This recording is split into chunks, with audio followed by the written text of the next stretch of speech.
আসসালামু আলাইকুম। দ্বিতীয় পর্যায়ের অন স্পট ভর্তির জন্য যে লিস্ট প্রকাশ করা হয়েছে সেটা নিয়ে আজকের ভিডিও, এবং আজকের ভিডিওতে অনেকগুলো বিষয় নিয়ে কথা বলবো। একটু মনোযোগ দিয়ে দেখতে হবে ভিডিওটা, কারণ হচ্ছে যে এখানে অনেকেরই প্রশ্ন থাকতে পারে। তো আশা করি সকল প্রশ্ন এই উত্তর এই ভিডিওর মধ্যে পেয়ে যাবে। প্রথমত হচ্ছে যে 12ই জুলাই যারা হচ্ছে যাদেরকে ডাকা হয়েছে এবং তারা হচ্ছে গাজীপুর কৃষি বিশ্ববিদ্যালয়ে যে হচ্ছে তাদের ভর্তি কার্যক্রম সম্পন্ন করবে। এখন যে লিস্ট প্রকাশ করেছে তারা আসলে প্রত্যেকেই সিট পাবে কিনা এটা নিয়ে একটা মানে প্রশ্ন সবারই মনের মধ্যে আছে, যে আমি গেলে আসলে আমি সিটটা পাবো কিনা। তো এখন এখানে একটা বিষয়, সেটা হচ্ছে যে দেখো, আহ, এখন পর্যন্ত কিন্তু সিট ফাঁকা আছে। তাহলে বুঝতে পারতেছো যে প্রত্যেকটা ভর্তি শেষেই সিট ফাঁকা থাকতেছে। এই জন্য কিন্তু বারবার অপেক্ষমান তালিকা থেকে ভর্তি প্রক্রিয়া নিচ্ছে। এটার কারণটা কি? এটার কারণটা হচ্ছে যে আমরা যেহেতু অ্যাডমিশন নিয়ে কাজ করি, এবং শিক্ষার্থীরা আমাদের কাছ থেকে যে কোশ্চেনগুলো করে সেগুলোর মধ্যে এরকম কয়েকটা রিজন আমি বলবো যে এত দূর পর্যন্ত যাওয়ার মূল কারণগুলো কি কি। প্রথমত হচ্ছে গুচ্ছ, এবং হচ্ছে অন্যান্য বিশ্ববিদ্যালয়ের অপেক্ষমান তালিকা থেকে ভর্তি নেওয়া, এবং থার্ড যে কারণ সেটা হচ্ছে যে যে সকল বিশ্ববিদ্যালয়ের সিট ফাঁকা থাকে ওই সকল বিশ্ববিদ্যালয়ের শিক্ষার্থীদের পছন্দ না। যেমন আমি অনেকেই একটা বিষয় নিয়ে আসছে, সেটা হচ্ছে রিজনাল একটা ফ্যাক্টর। অনেকে নিয়ে আসছে যে এই রিজনে আমি থাকি, তো এখান থেকে আসলে আমি এখানে আসলে আমি ভর্তি হবো, নাহলে ভর্তি হব না। এবং অনেকেই হয়তো দেখা যাচ্ছে যে প্রাইভেট ইউনিভার্সিটি ভর্তি হয়েছে, অনেকে ন্যাশনালও ভর্তি হয়েছে, আবার অনেকে ডিসিইউতে পরীক্ষা দেবে। কারণ ওনারা অনেকেই যাদের মতামতগুলো এরকম যে এত দূর, এবং হচ্ছে যেহেতু বিশ্ববিদ্যালয়গুলো হচ্ছে একবারে নতুন, যে সকল বিশ্ববিদ্যালয় ফাঁকা আছে সেগুলোর কথা বলছি। সো এই জন্য হচ্ছে তারা ভর্তি প্রক্রিয়ায় অংশগ্রহণ করছে না।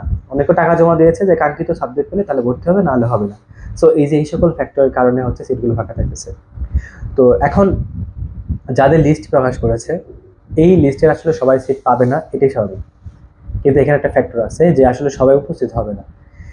অনেকেই হবে, সাবজেক্ট পাবে না, এবং হচ্ছে সেই জন্য ভর্তি হবে না। এখন ওই দিন আসলে কি কার্যক্রম হবে সেটা আমি বলি।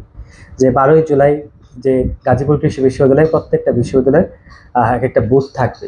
তো এখানে সিলেট কৃষি বিশ্ববিদ্যালয়ের বুথ রয়েছে, এখানে গাজীপুর কৃষি বিশ্ববিদ্যালয়ের বুথ রয়েছে, এখানে হচ্ছে তোমার গাজীপুরে যেহেতু সিট ফাঁকা নেই সেটা থাকবে না, পটুয়াখালী যে সকল বিশ্ববিদ্যালয়ের সিট ফাঁকা থাকবে তাদের হচ্ছে কি একটা বুথ থাকবে। এবং তোমাদের প্রথমেই কাজ হচ্ছে অবশ্যই 12টার আগে, 12টার পরে গেলে এটা কিন্তু তুমি কিন্তু ভর্তি প্রক্রিয়া থেকে বাতিল হয়ে যাবে।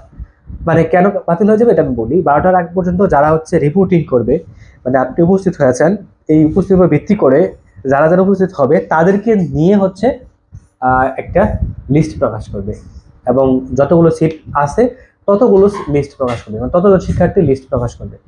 সো এটা সাধারণত 2টার মধ্যে হয়ে যাবে, 1 ঘন্টার মধ্যে হয়ে যাবে, লাঞ্চ বিরতি প্লাস এর মধ্যেই মোটামুটি হয়ে যাবে। তো 2টার মধ্যে যদি লিস্ট যাদের লিস্ট প্রকাশিত হবে তাদের মধ্যেও দেখা যাবে আবার অনেকে ভর্তি হচ্ছে না।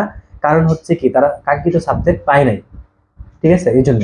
সো ওই জায়গাতেও দেখবা কিছু সিট ফাঁকা আছে। তো যে সকল সিট ফাঁকা থাকবে আবার হচ্ছে যে যারা যারা রিপোর্টিং করছিল সাবজেক্ট পায় নাই, ঠিক আছে, তাদেরকে আরেকটা লিস্ট প্রকাশ করবে। যদি আরো কিছু সিট ফাঁকা থাকে আরেকটা লিস্ট প্রকাশ করবে, অর্থাৎ ওই দিনই মোটামুটি 2 থেকে 3টা লিস্ট প্রকাশ করবে। তো তোমরা যারা যাবা, যে হচ্ছে যদি সাবজেক্ট না পাও, ভয় পাওয়ার কিছু নাই, চিন্তা হওয়ার কিছু নাই, অপেক্ষা করবা। অপেক্ষা করলে হচ্ছে দেখবা হচ্ছে তোমার কি অবশ্যই ওই দিন তোমাকে ডাকতেছে, বা তোমার লিস্টটা প্রকাশিত হচ্ছে। বললাম তো 2 থেকে 3টা লিস্ট ওই দিন প্রকাশ করবে। এখন আরেকটা ফ্যাক্টর বলে নেই, সেটা হচ্ছে যে যারা এই রিপোর্টিং এ অংশগ্রহণ করবে না, টাকা জমা দিয়েছিল আগে, যেমন 2500 পর্যন্ত লিস্ট প্রকাশ করেছিল, সেখানে অনেকে টাকা জমা দিয়েছে। এদের মধ্যে যারা এই রিপোর্টিং করবে না তারা কিন্তু 10,000 টাকা ফেরত পাবে না। 10,000 টাকা ফেরত পেতে হলে তোমাকে অবশ্যই রিপোর্টিং করতে হবে। রিপোর্টিং করার পরে যদি তুমি সাবজেক্ট না পাও, বিশ্ববিদ্যালয়ে না পাও, সেক্ষেত্রে হচ্ছে তোমার টাকা ফেরত দেবে, আদারওয়াইজ তোমার টাকা ফেরত দেবে না। তুমি রিপোর্টিং করছো, সাবজেক্ট পাইছো, ভর্তি হচ্ছে না, তার মানে কি তুমি টাকা পাবে না। ঠিক আছে। আর আশা করা যায় এটাই হচ্ছে কৃষি বিশ্ববিদ্যালয়ের সর্বশেষ ভর্তি কার্যক্রম।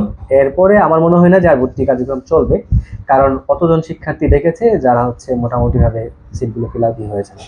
তো সবার জন্য শুভকামনা রইল।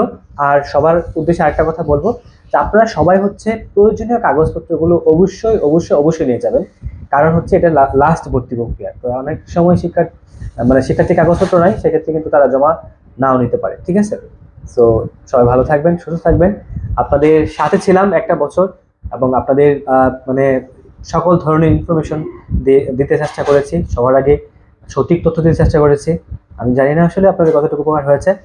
ঠিক আছে, তো সবাই ভালো থাকবেন, আমার জন্য দোয়া করবেন, আর হচ্ছে সবার জন্য শুভকামনা। আল্লাহ হাফেজ।